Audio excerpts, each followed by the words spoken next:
I'm pleased that Boris wants Brexit, but this is just not the right way. But he's not the real problem.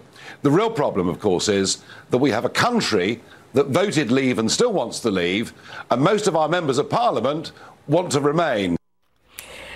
Turmoil in the UK continues as the British Parliament votes today to delay a final decision on a Brexit deal. All this after Prime Minister Boris Johnson and the European Union reached a deal earlier this week. Let's bring him back now. Nile Gardiner, director of the Thatcher Centre for Freedom at the Heritage Foundation. So, were you surprised by today's vote, first of all? I wasn't surprised by the amendment that passed today. After all, a significant majority of Parliament is made up of anti-Brexit Remainers, and Parliament, which has been described by one Conservative MP as a rotten Parliament, has consistently tried to derail Brexit. That's exactly what happened today with this vote. Having said that, I think this was actually a very close vote, and it does bode well for the government if indeed the EU withdrawal agreement is put back before the House of Commons next week for a meaningful vote. And I think that Boris Johnson would actually win that vote if he is allowed to do so by the Speaker of the House of Commons, John Bercow, who at the moment has not yet ruled on whether to permit another vote next week. 322 to 306 was the vote. But again, tell us, why is it so hard to sell Brexit to the United Kingdom Parliament? Well, Brexit clearly is the will of the British people. 17.4 million Britons voted for Brexit back in June 2016. Unfortunately, with Parliament made up by an anti-Brexit majority, Parliament is unwilling to implement the will of the British people. And you have seen time and time again Parliament trying to derail every single effort to delay Brexit. And of course, the Labour Party, the far-left socialist Labour Party led by Jeremy Corbyn, is doing its best to undermine the British government and certainly, of course, undermine the negotiations that have taken place with the European Union as well. And Boris Johnson has, against all odds, managed to secure, in my view, a very good deal with the EU, which he wants to put before Parliament. And the reality is that it's Parliament against the British people right now. But is it really a good deal with the the European Union? I mean, why is Brexit good for the people of England?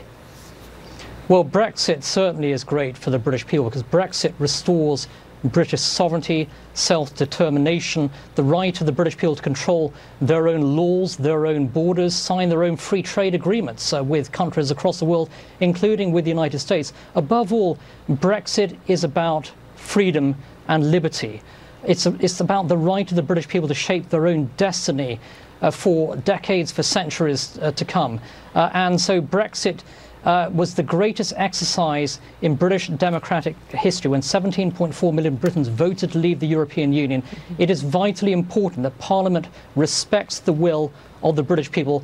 Up until now, Parliament has unfortunately not done so, but there is still an opportunity to deliver Brexit on October the 31st for Britain to get out of the EU within the next 2 weeks. Niall, is it a good idea to get out of the EU without a prenup? Well, I think that the British government has done all it can to get a good deal with the European Union, but if it is prevented from doing so by Parliament in terms of leaving the EU with a deal, I think that Boris Johnson will do all he can to take Britain out of the EU on October 31st under a no-deal Brexit. So I do think that a no-deal Brexit, which remains, of course, the legal default position, remains a very strong possibility for October the 31st. But certainly Johnson will do all he can to deliver a Brexit with a deal negotiated, of course, with the European Union. It's really up to Parliament whether or not that goes forward. But certainly, as of now, Britain remains on course to leave the European Union on October 31st with or without a deal. And just yes or no, are you okay if there is a Brexit with no deal? Yes, absolutely. Absolutely. I think that Britain will do just fine outside of the European Union without a formal deal. A deal can be struck, a free trade agreement can be struck at a later stage with the European Union. The UK is the world's 5th largest economy. I think it will thrive and prosper outside of the European Union with or without a Brexit deal in place. How does it impact the other European Union nations? Well, I think that most EU countries are desperate to avoid a no-deal Brexit, which is why the EU made significant concessions in order to secure this agreement with the United Kingdom. It's not in the interests of countries such as Germany, for example, to have a no-deal Brexit, which could cost a large number of German jobs. After all, the Germans export about 15% of their cars to the United Kingdom. So I do think a lot of European countries have a lot to lose here. And it's by no means clear that the EU will agree to any kind of extension to the Brexit deadline. In fact, Emmanuel Macron, the French president, said tonight in a conversation with Boris Johnson that at this stage he's not willing to support an extension to the Brexit because it's been deadline. dragging on for 3 years already. Absolutely. Give me 20 seconds if you could. How does Brexit impact the U.S. economy in any way? I think Brexit is great not only for Britain but also for the United States as well. We can move forward with a very powerful US-UK free trade deal that is going to create jobs on both sides of the Atlantic. Brexit will be great news for the United States once Britain leaves the European Union. We still just don't know how it's going to play out. Nile Gardiner, thank you very much. My pleasure. Thank you very much.